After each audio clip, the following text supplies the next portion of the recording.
warahmatullahi wabarakatuh. Perkenalkan, nama saya Muhtadin Rahayu, salah satu pemateri di sorok.id. Sorok.id merupakan platform inovatif yang memfokuskan diri pada pembelajaran nahwu dan sorof secara mendalam, sistematif, dan adaptif.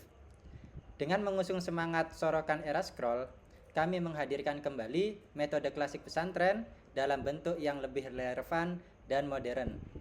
Sorokan bukan sekedar metode tradisional, melainkan metode paling efektif untuk meningkatkan kemampuan santri bahkan mahasiswa dalam pembelajaran baca kitab kuning.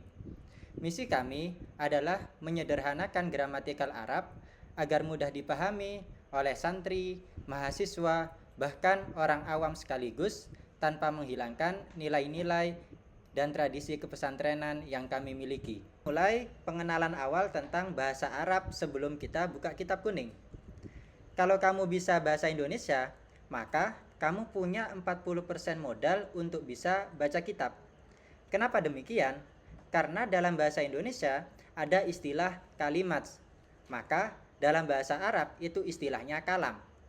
Dalam bahasa Indonesia ada istilah kata, maka padanannya dalam bahasa Arab adalah kalimah.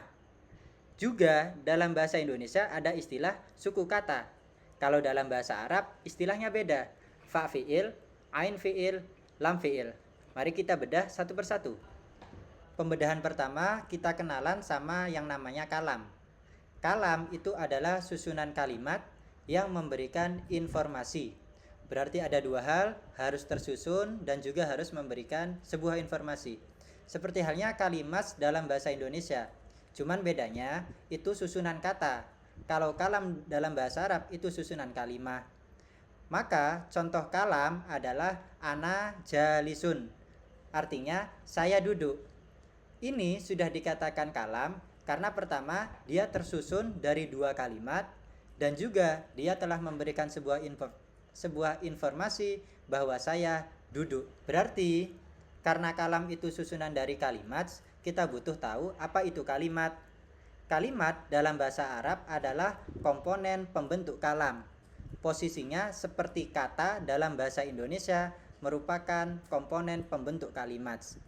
Kalimat sendiri, kalimah dalam bahasa Arab sendiri itu terbagi tiga.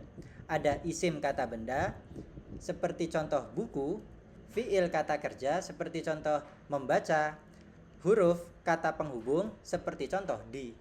Mari kita bedah satu persatu dari kalimat. Mari kita bahas pengertian masing-masing dari kalimat. Pertama ada kalimat isim.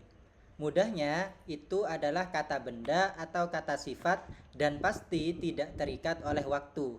Contoh, ada kata budi. Budi itu nggak bisa dikaitkan dengan waktu. Akan budi, sedang budi, atau sekarang budi itu nggak cocok. Lawannya adalah kata fi'il, kalimat fi'il. Fi'il itu adalah kata kerja dan harus berkaitan dengan waktu. Waktu sendiri ada tiga, madi sudah lampau, contohnya sudah makan. Hal itu sedang terlaksana, contohnya sedang makan. Mustakbal itu akan terlaksana, contohnya akan makan. Pasti fi'il berbarengan dengan zaman. Kalimat ketiga adalah huruf. Huruf ini penghubung. Namanya penghubung harus berbarengan dengan isim atau fi'il. Kalau tidak berbarengan, maka huruf tidak menunjukkan arti apapun. Di tanpa di masjid itu tidak berarti apapun. Maka huruf itu harus bergandengan dengan isim atau fi'il. Kita udah bahas kalimat, udah bahas kata, kita beralih ke suku kata. Dalam bahasa Arab itu juga ada istilah suku katanya, cuman beda. Istilahnya itu fa fi'il, berarti itu huruf pertama. Yang kedua itu ain fi'il, berarti itu huruf di tengah. Kalau yang ketiga itu lam fi'il, huruf terakhir. Mari kita contohkan, ada lafadz kataba. Kataba itu artinya dia telah menulis fi'il madi. Nah, dia punya komponen kata berupa fa fi'il adalah huruf kaf, ain fi'ilnya adalah ta, untuk lam fi'ilnya adalah ba. Perlu memahami komponen kata karena dari konsep ini muncul ilmu nahwu dan ilmu sorof. Seperti dalam PPT, ilmu sorof akan berfokus pada fa fi'il dan ain fi'ilnya. Contoh, koma yang awalnya kof dibaca fathah lalu dialihkan ke yakumu dibaca dhammah, ini butuh ilmu sorof. Sedangkan ilmu nahwu akan berfokus pada harokat lam fi'ilnya, harokat akhirnya. Maka contoh yakumu bakrun, mim yang awalnya di dhammah ketika kemasukan lam maka dia disukun, lam yakum bakrun.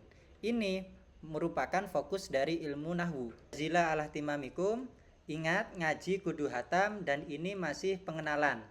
Setelah ini saya berikan sebuah teks berbahasa Arab dilengkapi dengan terjemahnya. Sampean tentukan mana kalimat isim, mana kalimat fi'il, mana hurufnya sesuai dengan pemahaman yang sampean dapatkan dari keterangan saya barusan. Subhanakallahumma wa bihamdik asyhadu an la ilaha illa anta astaghfiruka wa atubu ilaik.